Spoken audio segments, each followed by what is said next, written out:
نحمده ونستعينه ونستغفره ونؤمن به ونتوكل عليه ونعوذ بالله من شرور أنفسنا ومن سيئات أعمالنا من يهده الله فلا مضل له ومن يضلله فلا هادي له ونشهد أن لا إله إلا الله وحده لا شريك له أن سيدنا وسندنا وحبيبنا وحبيب ربنا وطبيبنا وطبيب قلوبنا وأولانا ومولانا محمدا عبده ورسوله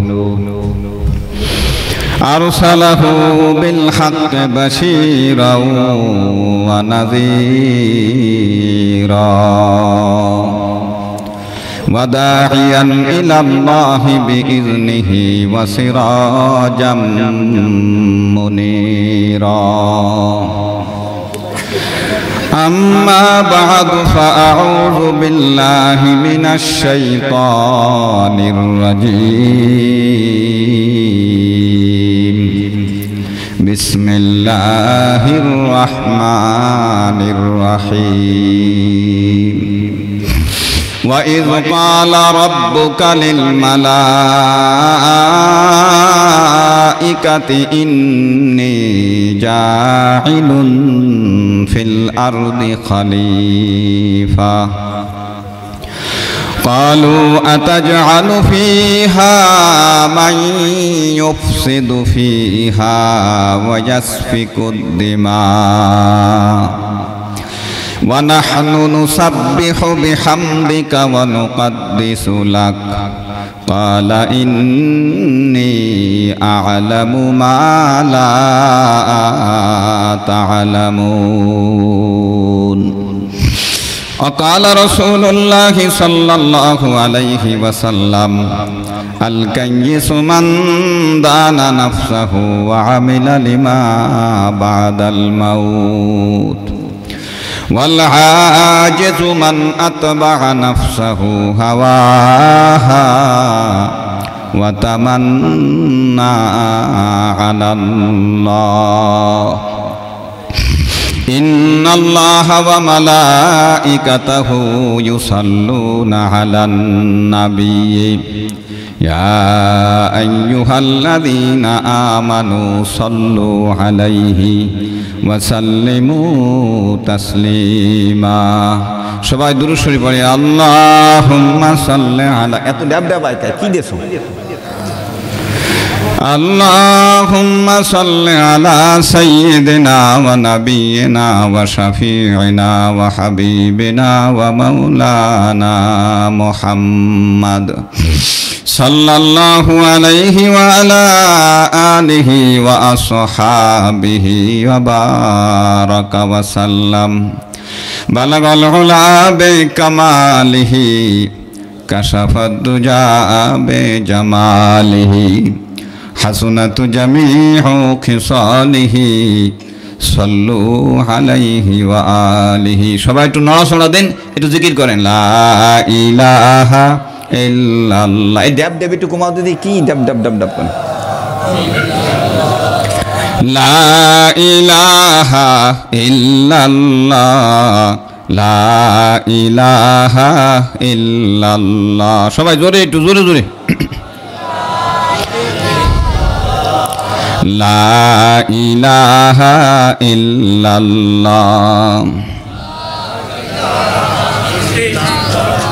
এই নাকি ভিজে ভিজে বাপ ঠাকতেছিস লা ইলাহা ইল্লাল্লাহ লা ইলাহা ইল্লাল্লাহ ইল্লাল্লাহ লা ইলাহা ইল্লাল্লাহ লা ইলাহা ইল্লাল্লাহ লা ইলাহা ইল্লাল্লাহ লা ইলাহা ইল্লাল্লাহ।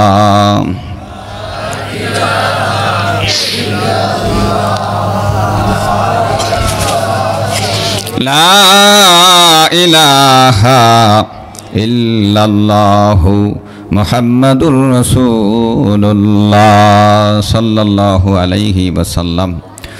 আজকের এই মাহফিলের সম্মানিত সভাপতি হযরত উলামায়ে কেরাম, দিনদার ইমানদার ভাইরা, পর্দার আড়ালে অবস্থানরত মা বোনেরা, কনকনে শীতের মধ্যে আল্লাহর মহব্বতকে প্রাধান্য দিয়ে নাজাত পাওয়ার আশায়, জান্নাতে একটু জায়গা পাওয়ার আশায় আল্লাহ পাক রব্বুল আলামিন কষ্ট করে আমাদেরকে এই মাহফিলে আসার বসার তৌফিক দান করেছেন। আমরা সকলে আল্লাহর প্রশংসা করি, আল্লাহর শুকর আদায় করি। জবান খুলে একটু জোর জার দিয়ে বলেন আলহামদুলিল্লাহ। একটু জোরে চিল্লেন দেন দি। আমি এদিক সেদিক কথা না বলে কোরআনে কারিমের সূরাতুল বাকারার 30 নম্বর আয়াতখানা তেলাওয়াত করছি। তাফসীর আকারে কিছু কথা আপনাদের সামনে আমি পেশ করব। আপনারা দয়া করে মেহেরবানি করে একাগ্রতার সাথে দিল মন লাগিয়ে কথাগুলো আপনারা শুনবেন বলে আমি আপনাদের কাছে দাবি জানাইলাম। আমার ভাইরা, যে কোনো আমরা ভালো কাজ করি, যে কোনো একটা ভালো কাজ করার শুরুতে কি বলতে হয় বলেন? বিসমিল্লাহির রহমানির রহিম। তাই ঠিক আছে না নাকি? হাদিসের মধ্যে ওই কথাটা আসছে, কুল্লু আমরিন জিবালিন লাম ইউবদা বিবিসমিল্লাহি ফাহু আবতার। যেই ভালো কাজটা বান্দা বিসমিল্লাহ বলে শুরু না করে, ওই কাজের ভিতরে আল্লাহ তাআলার বরকত রহমত থাকে না, ওটা লেস কাটা হয়ে যায়। তাহলে মুসলমানের সমস্ত ভালো কাজ, উত্তম কাজ কি বলে শুরু করতে হবে? বিসমিল্লাহির। আবার আনাঠামার কাজেগুলো আছে, ওগুলো আবার বিসমিল্লাহ দিয়ে না, যে ভাই দেই বিড়ি দিয়ে ধরাই বিসমিল্লাহির রহমানির রহিম, তাহলে শেষিয়ে ফেলাবে কিন্তু বাড়ো যে কথা কয় না। কারণ এক তো গুনাহ, তারপরে আবার তুমি আল্লাহর নাম নিয়ে তামাশা করলা। বিসমিল্লাহ বলে বিড়ি ধরানো যাবে? জোরে কয় না। ভালো কাজের শুরুতে কি বলেন? আপনি একটু খানা খাবেন, বিসমিল্লাহির রহমানির রহিম, ভালো হলো না? আপনি একটু লিখবেন, বিসমিল্লাহির রহমানির রহিম। আপনি একটু পড়বেন, বিসমিল্লাহির রহমানির রহিম। এক কথায় যতগুলো ভালো কাজ আছে এর শুরুতে কি বলতে হবে? জোরে বলেন। আমার ভাইরা, কিন্তু যখন দেখবেন যে মানুষ কোরআন তেলাওয়াত করে, এখানে একটা ছেলেকে যদি দায়িত্ব দেওয়া হয় যে তুমি একটু তেলাওয়াত করো, তাহলে কি বিসমিল্লাহ থেকে শুরু করে না তেলাওয়াত দিয়ে শুরু করে? আউযুবিল্লাহ থেকে শুরু করে। এই তো পারলেন না, ফেল খাইছেন। কি দিয়ে শুরু করে বলেন? আউযুবিল্লাহ। কোরআন তেলাওয়াত করতে গেলেই দেখবেন যে আগে পড়ে আউযুবিল্লাহি মিনাশ শাইতানির রাজিম, বিসমিল্লাহির রহমানির রহিম। আউযুবিল্লাহ বলে খাওয়া শুরু করে না, আউযুবিল্লাহ বলে লেখা শুরু করে না, আউযুবিল্লাহ বলে পড়া শুরু করে না, আউযুবিল্লাহ বলে কোরআন তেলাওয়াত শুরু করে। এবং এই কাজের জন্য এটাই খাস। কেন? আল্লাহ রাব্বুল আলামিন কোরআনে কারীমের এক আয়াতের মধ্যে আমাদেরকে নির্দেশনা করেন, ফাইজা করাতাল কোরআনা ফাস্তাইজ বিল্লাহি মিনাশ শাইতানির রাজিম। আমার বান্দারা, যখন তোমরা কোরআন তেলাওয়াত করার জন্য উদ্যত হও, কোরআন তেলাওয়াত করতে যাও, কোরআন তেলাওয়াত করতে চাও, ফাস্তাইজ বিল্লাহি মিনাশ শাইতানির রাজিম, আল্লাহ তাআলার কাছে তখন তোমরা আশ্রয় প্রার্থনা করো, পানা চাও বিতাড়িত মারদুদ শয়তানের ওয়াসওয়াসার থেকে বাঁচার জন্য। এটা আল্লাহ বলছেন যে যখন তোমরা কোরআন তেলাওয়াত করবা, আগে ভাগে আমার কাছ থেকে তোমরা পানা চাও, আশ্রয় চাও, যেন শয়তান তোমারে ধোঁকা দিতে না পারে, ওয়াসওয়াসা না দিতে পারে।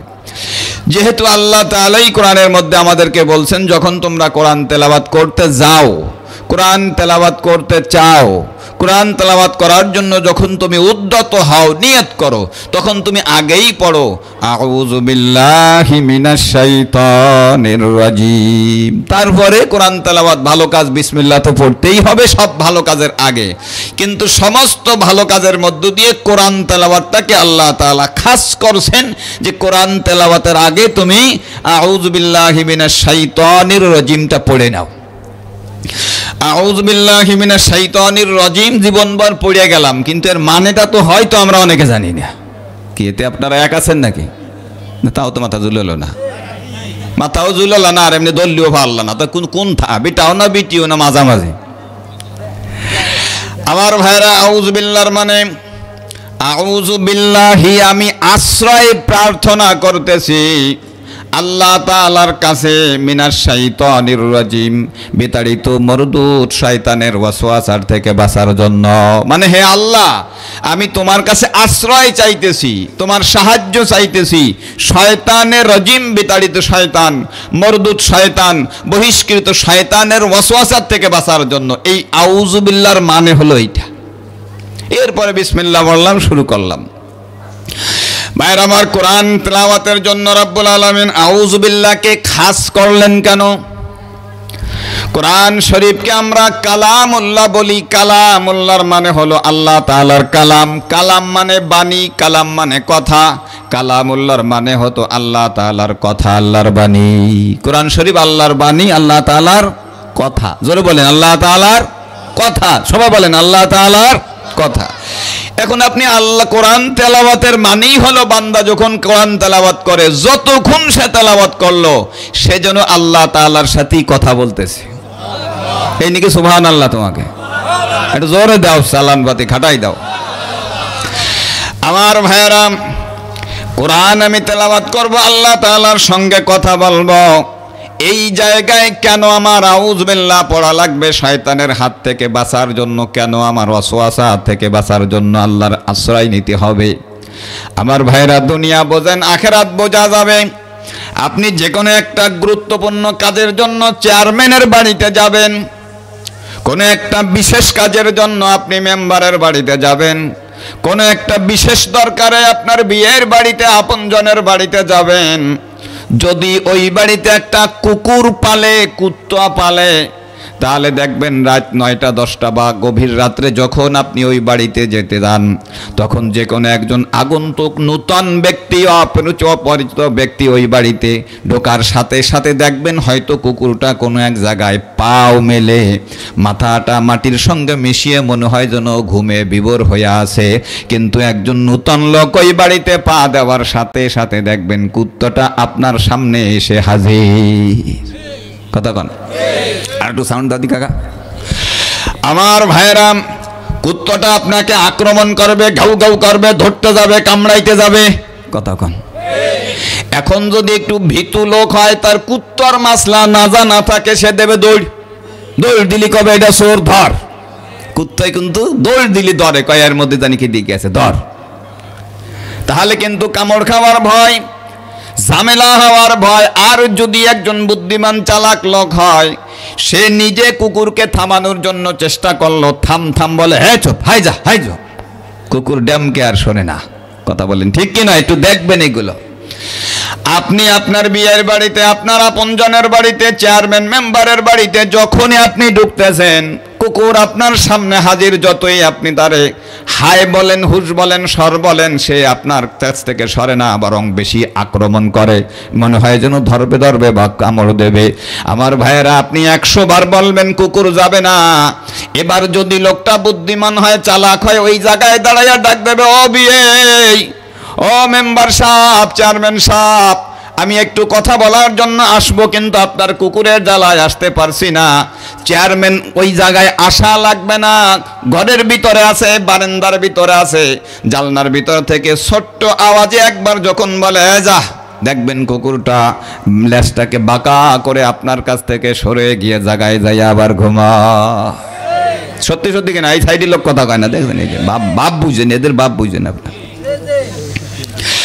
আমার ভাইয়েরা, তাহলে আপনি 50 বার জোরে জোরে বললেন থাম, সর, হাই, হুশ, সরে না। আর ওর অরিজিনাল যেই বাড়িতে থাকে মালিক যখন আস্তে একবার বলল হে যা, সে বুঝে ফেলাইছে এই লোকটা মালিকের শত্রু না, চোর না, ডাকাত না।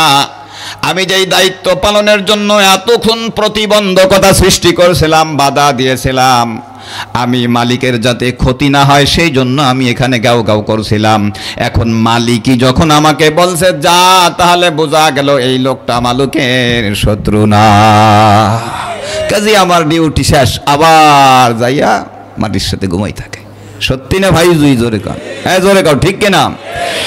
আমার ভাইয়েরা, কুকুরটা যদিও সে মানুষ না, তার এই মানুষের মতন এত জ্ঞান নাই, বুদ্ধি নাই, কিন্তু কুকুরটাকে আল্লাহ এতটুক বিবেক দান করছে, বুঝতে পারলো যখন মালিক আমারে যা বলছে তখন বুঝতে হলো যে এই লোকটা চোর না, ডাকাত না, মালিকের শত্রু না।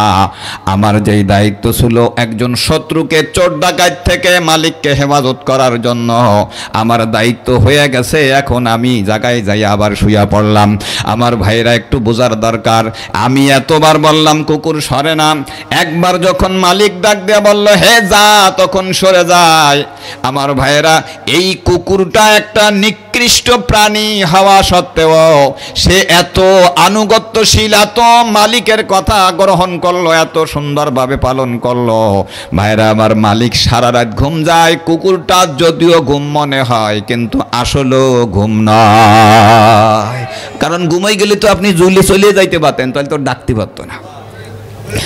ভাইরা আমার, কুকুরকে অনেকে পালে, মহব্বত করে, এটা ঠিক আছে। আপনার কুকুরকে আর একজনের ছেলে বাড়লি, আপনার রাগ থেকে মারামারি লেগে যায়, হে আমার কুত্তো বাড়লো, কত কয় না, কুত্তোর জন্য বাইরে গেছে। কুকুরকে বাড়াইছে, আপনার রাগ লাগলো, আপনি সেখানে চলে গেলেন। যতই মহব্বত আপনি কুকুরকে করেন না কেন, আপনার জামাই আপনার বাড়িতে আসছে, তার জন্য কোরমা, পোলাও, রোস্ট মোস্ট কত রকমের খানা হয়েছে, আপনি তো বলবেন না জামাইয়ের সাথে কুকুরে কাছারিতি দে, কাকের সাথে আছে একটু কথা কও না।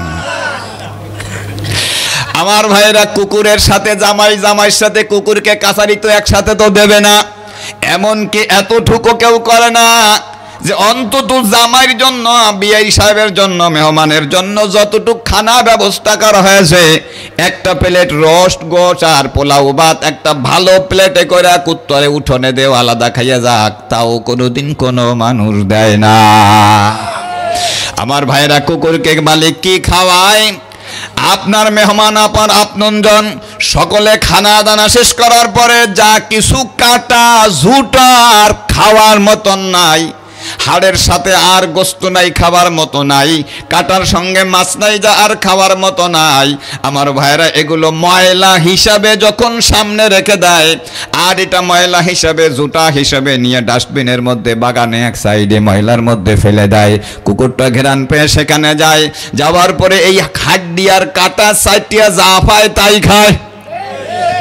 ওখানে যদি দুই সাইডটা ভাত পড়ে থাকে তাই খায়। আমার ভাইয়েরা, সে চিন্তা করলো এই মালিকের বাড়িতে আমি আসি বিদায়, এই কাটা খুঁটে আমি মা খানা খেতে পারছি, এই হাড্ডির থেকে কিছু খানা পেলাম, অন্তত তার ফেলে দেওয়া কিছু ভাত পেয়ে আমার জীবনটা বাঁচাইতে পারলাম। এই মালিক তো আমারে খালি খালি পালে না, সুতরাং মালিক পালে আমার বাড়িতে যাতে কোনো চোর ডাকাত শত্রু আসতে না পারে, আমার ক্ষতি না হয়, এই জন্যই তো কুকুরটাকে লালন পালন করে। সুতরাং এতটুক এহসান যেই মালিক আমারে করলো, ওই মালিক রাতভর শান্তিতে ঘুমাই যাবে। আমি মালিকের কাটা খেয়েছি, আমি মালিকের ঝুটা খেয়েছি, আমি মালিকের ফেলে দেওয়া কিছু পচা ভাত খেয়েছি। আমার দায়িত্ব হলো সারা রাত জেগে মালিকের পাহারাদারি করা। কুকুরি করে। আমার ভাইয়েরা, বুঝার মতন আপনার জামাই আপনার বাড়িতে আসলো, আপনার বিয়ে আসলো, আপনার আপনজন আসলো, তার জন্য আপনি খানা পরিবেশন করলেন, এই সঙ্গে আপনি কুকুরকে খেতে দেন না, অথবা পৃথকভাবে আলাদাও খেতে দেন না, তার জন্য আপনি আলাদা মশারির ব্যবস্থা করেন না, তার জন্য আপনি শীতের জন্য কোনো ল্যাপ খাতার ব্যবস্থা করেন না। কুকুর তো কুকুরের অবস্থায় জীবনযাপন করে। আপনার ডাস্টবিনে ফেলে দেওয়া ময়লা, আপনার বাগানে ফেলে দেওয়া ময়লার কিছু কিছু খেয়ে এই কুকুরটা এত আনুগত্যশীল হয়ে গেল, দায়িত্বশীল হয়ে গেল। সারা রাত আপনি আরামের ঘুম ঘুমায়া যান, কুকুরটা যদিও মাথা মাটির সঙ্গে মিশাই থাকে, চোখটা বন্ধ থাকে, আসলে ঘুমাইল না। আমার আল্লাহ রাব্বুল আলামিন বলে, হে মানব জাতি, একবার কি তোমার বাড়ির কুত্তটা দেখা তুমি চিন্তা করো না?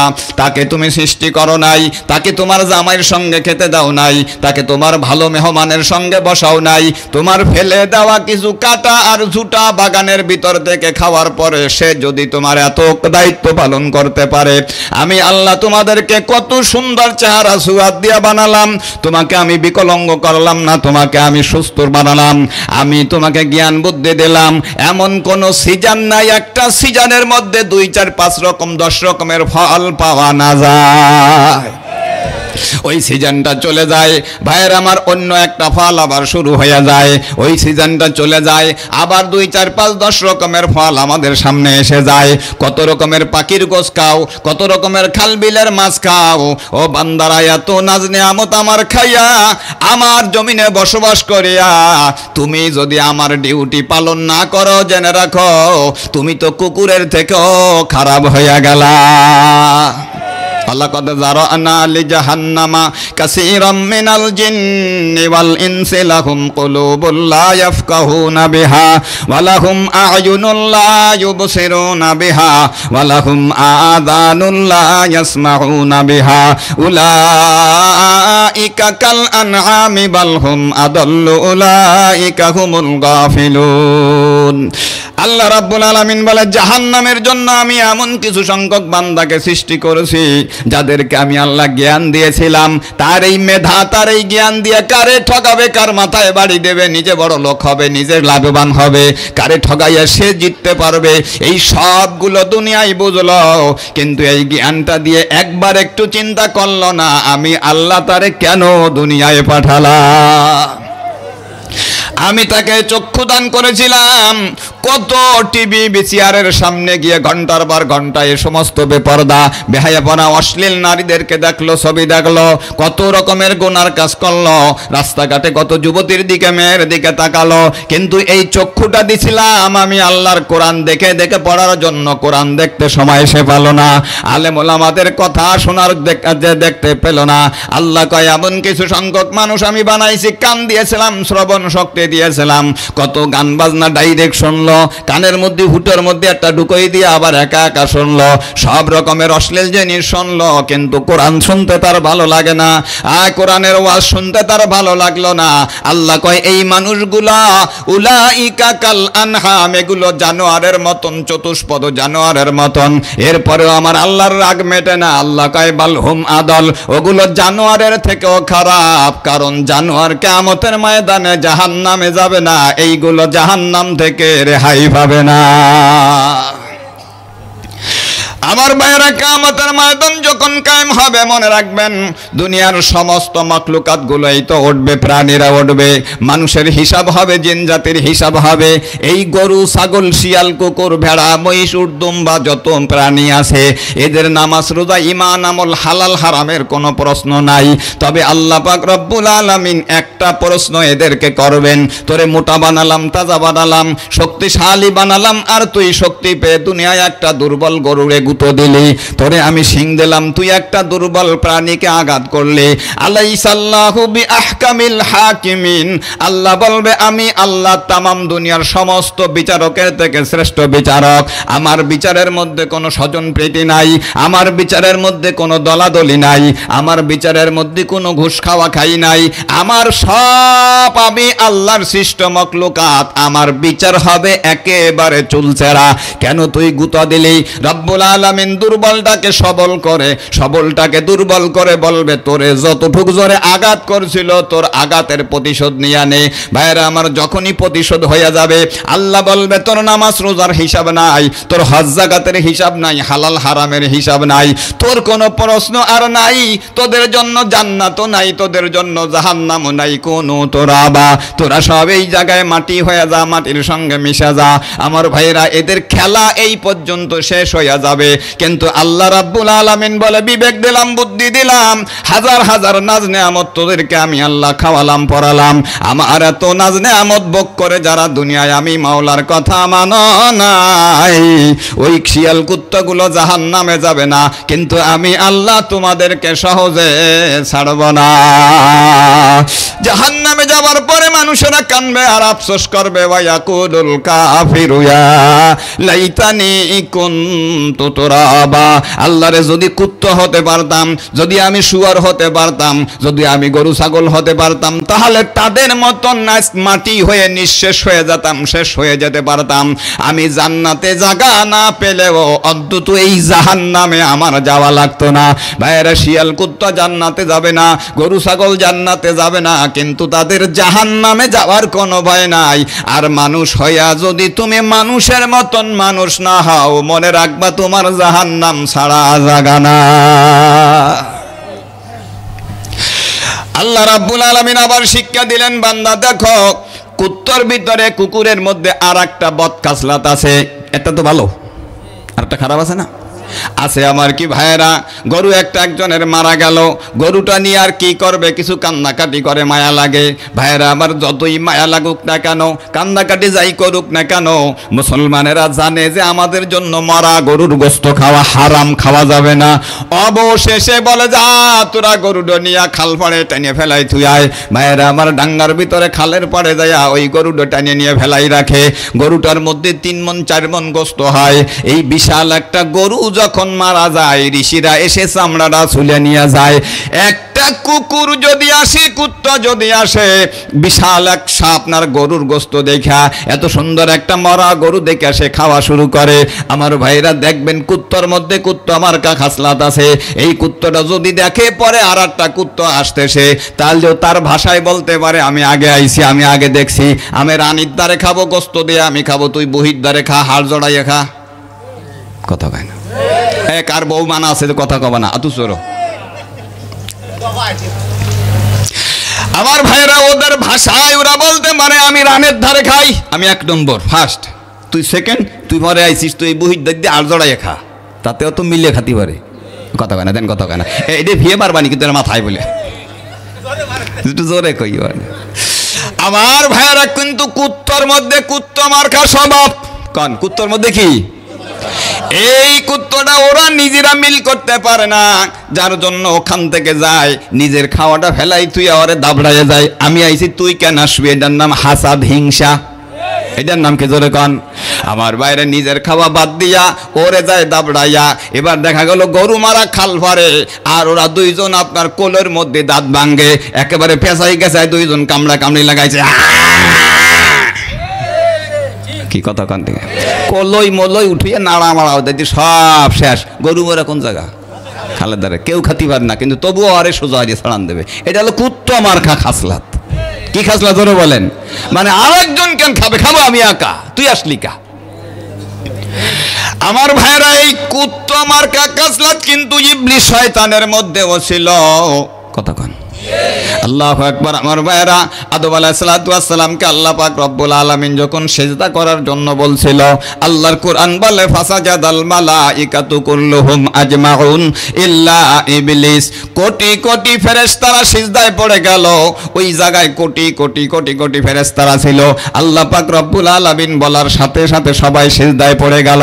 আমার ভাইয়েরা, তাফসীরে জালালাইন শরীফের হাসিয়ার মধ্যে লেখা আছে, সিজদায় গেছে তো গেছে, ফেরেশতারা আর মাথা উঠায় না। 500 বছর কেটে গেছে। সুবহানাল্লাহ কয় না? আর তুমি তো 3 বার সুবহান রাব্বিল আলা কতি গেলি, তোমার গেটি বেতায় যা, আবার উঁচু হয়ে দেখা যায় হুজুর উঠছে না উঠছে। ভাইয়ের আমার, 500 বছর কেটে গেল। আল্লাহ পাক রব্বুল আলামিন তখন ডাক দিয়া বলেন, এ ফেরেশতারা, হইছে তোকে হুকুম পালন হয়ে গেছে, মাথা উঠা। আল্লাহ কইছে উঠাইতে, তখন তারা উঠায়। আল্লাহ কইছে সিজদায় যাইয়ে তারা বুট হয়ে রইছে। ফেরেশতাদের কারবাল হলো, আল্লাহ রব্বুল আলামিন যা বলে ডানি ভাই কোনো কিছু করে না। আমার ভাইরা, কিন্তু ইল্লা ইবলিস, এই ইবলিসটা সিজদা করলো না। আল্লাহ রব্বুল আলামিন ডাক দিলেন, ইবলিস, মা মানাকা আনতা সুজুদা লিমা লিমা খলাকতু বিয়াদাইয়া আস্তাকবারতা আম কুনতা মিনাল আলিন। হে ইবলিস, আমি আল্লাহ আমার কুদরতি হাত দিয়ে যে আদমরে বানাইলাম, আমি আল্লাহ সিজদা করার জন্য বললাম, লক্ষ কোটি কোটি ফেরেশতারা আমার কথায় সিজদা করলো, তুই একা দেখি দাঁড়াই থাকলি, সিজদা কেন করলি না? ক্বালা আনা